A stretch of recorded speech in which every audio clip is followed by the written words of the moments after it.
જય શ્રી કૃષ્ણ દર્શક મિત્રો, મારી યુટ્યુબ ચેનલ અમૃતવાણીમાં આપ સૌનું હાર્દિક સ્વાગત છે। આજે આપણે આ વિડીયોમાં સાંભળીશું શ્રીમદ દેવી ભાગવત। શ્રીમદ દેવી ભાગવત સાંભળતા પહેલા તેના મહાત્મ્યની કથા અવશ્ય સાંભળવી, તો જ તેનું મનોવાંછિત ફળ મળે છે।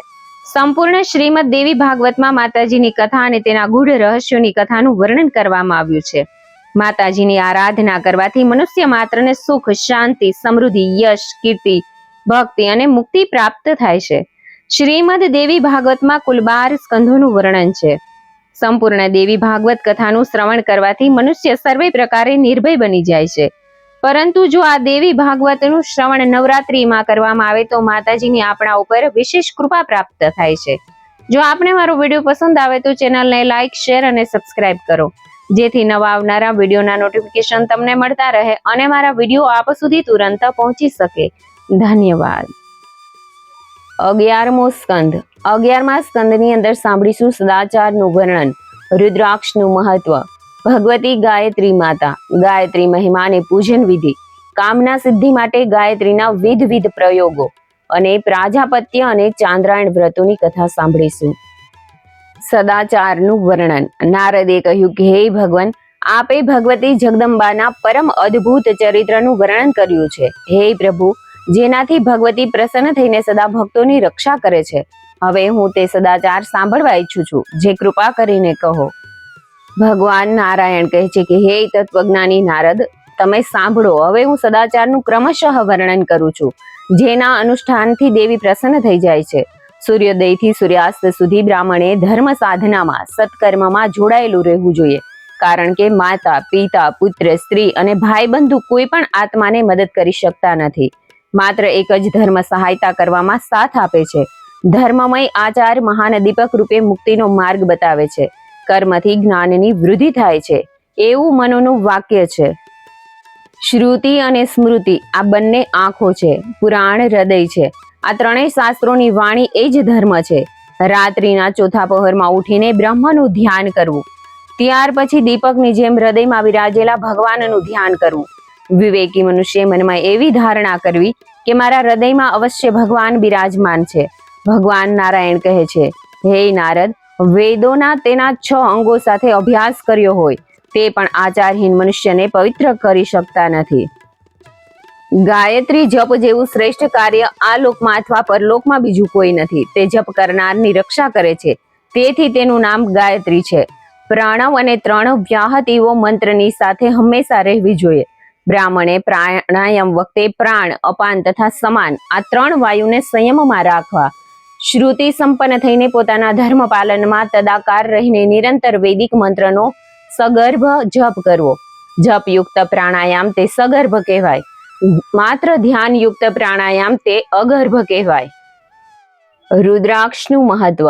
રુદ્રાક્ષનું મોટું મહાત્મય છે, જે પોતાના ગળામાં 32, માથા પર 40, બંને કાન પર 6, બંને હાથમાં 12, બંને ભુજાઓમાં 16, શિખામાં 1 તથા વક્ષસ્થળમાં 108 રુદ્રાક્ષ ધારણ કરે છે। તેને સ્વયં ભગવાન નીલકંઠ માનવામાં આવે છે। અહો, રુદ્રાક્ષનો કેટલો મહિમા છે એનું હું વર્ણન કરી શકું તેમ નથી, તેથી પ્રયત્નપૂર્વક દરેકે રુદ્રાક્ષની માળા પહેરવી જોઈએ। નારદજીએ કહ્યું કે હે નિષ્પાપ, રુદ્રાક્ષને સૌથી શ્રેષ્ઠ શા માટે માનવામાં આવે છે, તેનું કયું કારણ છે તે કહેવાની કૃપા કરો।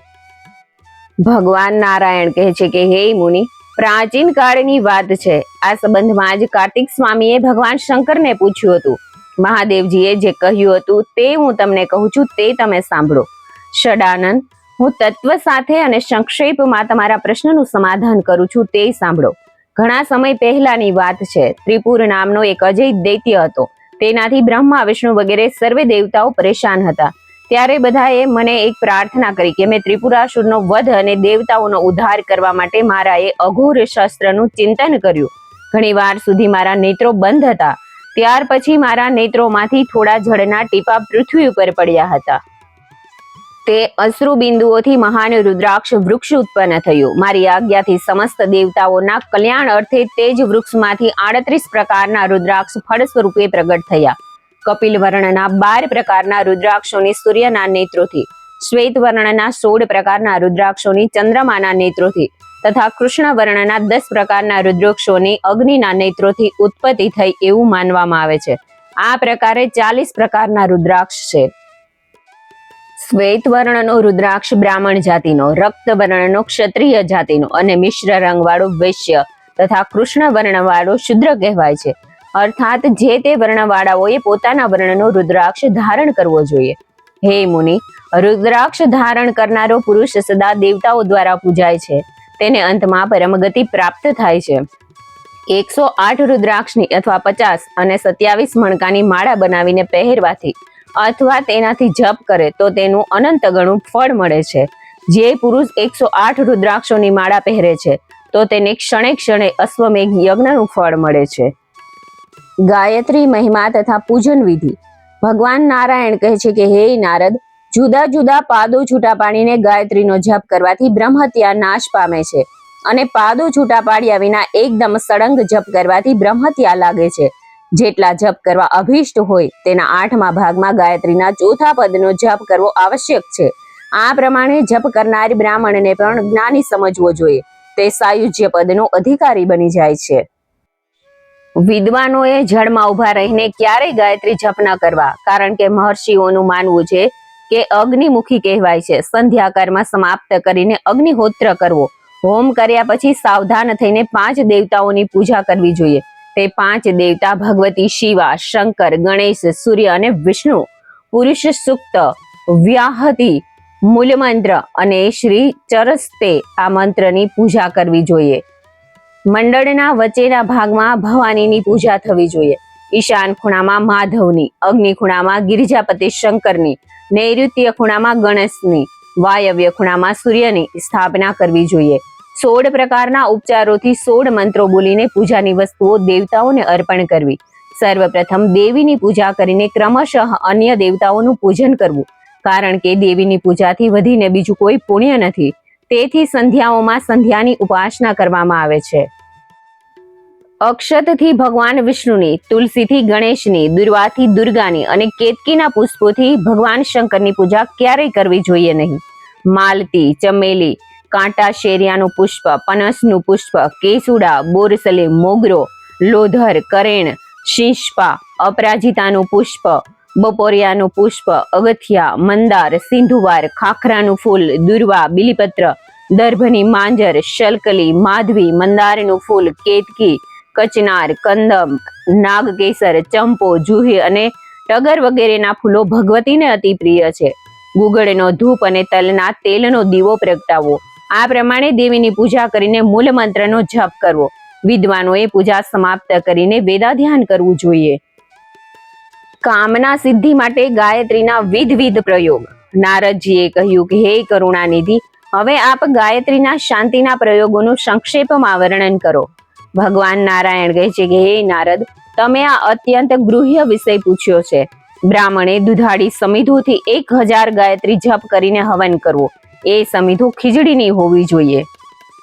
તેનાથી ભૌતિક રોગ અને ગ્રહ શાંત થઈ જાય છે. અથવા સર્વ ભૌતિક રોગોની શાંતિ માટે બ્રાહ્મણે પીપળો, ઉમરો, પાકડ અને વડની સમિધોથી હવન કરવું જોઈએ.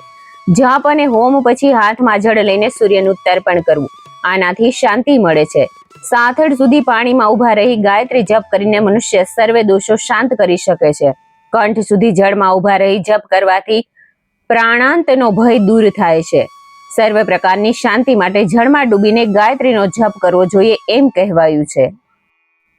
સોનું, ચાંદી, તાંબુ, માટી અથવા કોઈ દૂધવાળા લાકડાના પાત્રમાં રાખેલા પંચગવ્ય દ્વારા પ્રજ્વલિત અગ્નિમાં દૂધવાળા વૃક્ષની સમિધોથી 1000 ગાયત્રી મંત્ર બોલીને હવન કરવું. પ્રત્યેક આહુતિ વખતે મંત્ર બોલવો અને પાત્રમાં રાખેલા પંચગવ્યથી સમિધનો સ્પર્શ કરાવીને હવન કરવો. આ પ્રમાણે 1000 આહુતિઓ આપવી. હવન પછી 1000 ગાયત્રી મંત્ર બોલીને પાત્રમાં રહેલું પંચગવ્યનું અભિમંત્રણ કર્યા પછી તે મંત્રનું સ્મરણ કરતા કરતા દર્ભ દ્વારા પંચગવ્યથી તે સ્થાનનું પ્રોક્ષણ કરવું. પછી ત્યાં બલિ આપીને ઈષ્ટ દેવતાનું ધ્યાન કરવું. આમ કરવાથી અભિચાર વડે ઉત્પન્ન થયેલી કૃત્ય અને પાપનો નાશ થઈ જાય છે.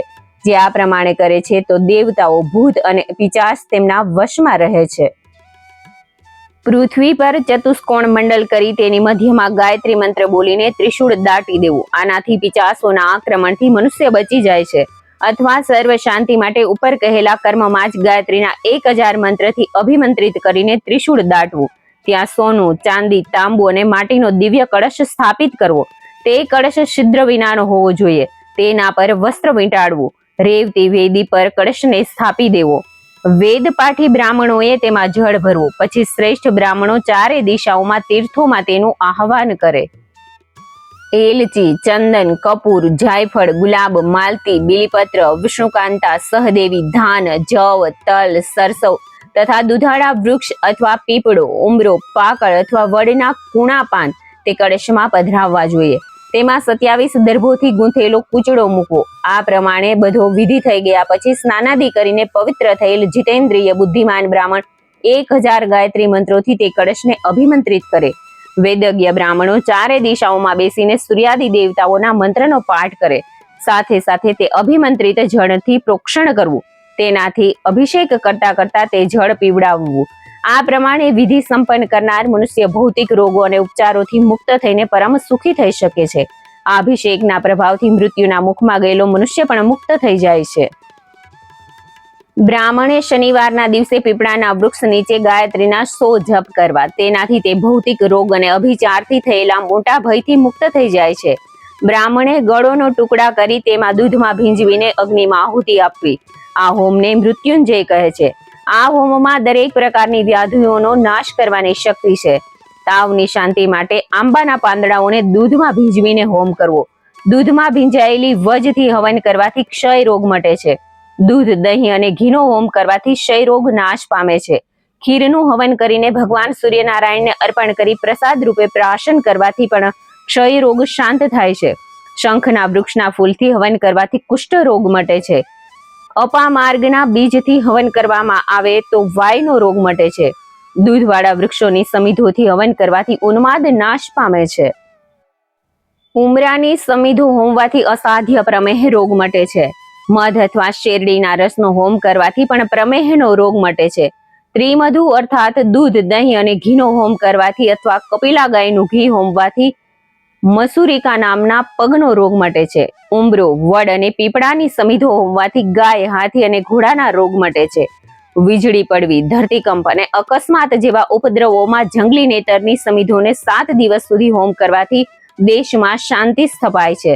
જેને ભૂત, રોગ કે ઝેર વગેરેનો ઉપદ્રવ થયો હોય તેણે દર્ભનો સ્પર્શ કરી ગાયત્રી મંત્રનો જાપ કરવો તો તે આવા ઉપદ્રવમાંથી મુક્ત થાય છે. ભૂત વગેરેની શાંતિ માટે 100 વાર મંત્ર જપીને ભસ્મ ધારણ કરવી.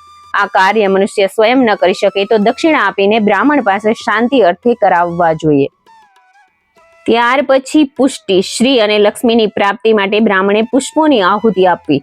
લક્ષ્મી ઈચ્છનારે લાલ પુષ્પોની આહુતિ આપવી. તેનાથી તેને લક્ષ્મી પ્રાપ્ત થાય છે. 1 અઠવાડિયા સુધી લાલ કમળની 100 આહુતિ આપવાથી સુવર્ણ પ્રાપ્ત થાય છે. ગાયત્રી મંત્રનું ઉચ્ચારણ કરીને સૂર્યનું તર્પણ કરવાથી જળમાં છુપાયેલું સોનું પ્રાપ્ત થાય છે. માત્ર દૂધ પીને જ ગાયત્રી જપ કરનાર 1 સપ્તાહમાં મૃત્યુ પર વિજય પ્રાપ્ત કરે છે. મૌન ધારણ કરીને ઉપવાસી રહીને 3 રાત્રિ સુધી જપ કરવાથી યમપાસથી છૂટી જાય છે. આયુ, આરોગ્ય, લક્ષ્મી ઈચ્છનારે 3 મહિના સુધી જપ કરવો જોઈએ. આયુ, આરોગ્ય, લક્ષ્મી, પુત્ર, સ્ત્રી અને યશની પ્રાપ્તિ વાળાએ 4 મહિના સુધી જપ કરવા. પુત્ર, સ્ત્રી, આયુ, આરોગ્ય, લક્ષ્મી અને વિદ્યાની કામના વાળા મનુષ્ય 5 મહિના સુધી દરરોજ 1000 જપ કરવાનું વિધાન છે. આમ જેટલા મનોરથ હોય તે ક્રમમાં મહિનાઓની સંખ્યા પણ વધારવી જોઈએ. પ્રાજાપત્ય અને ચાંદ્રાયણ વ્રતો.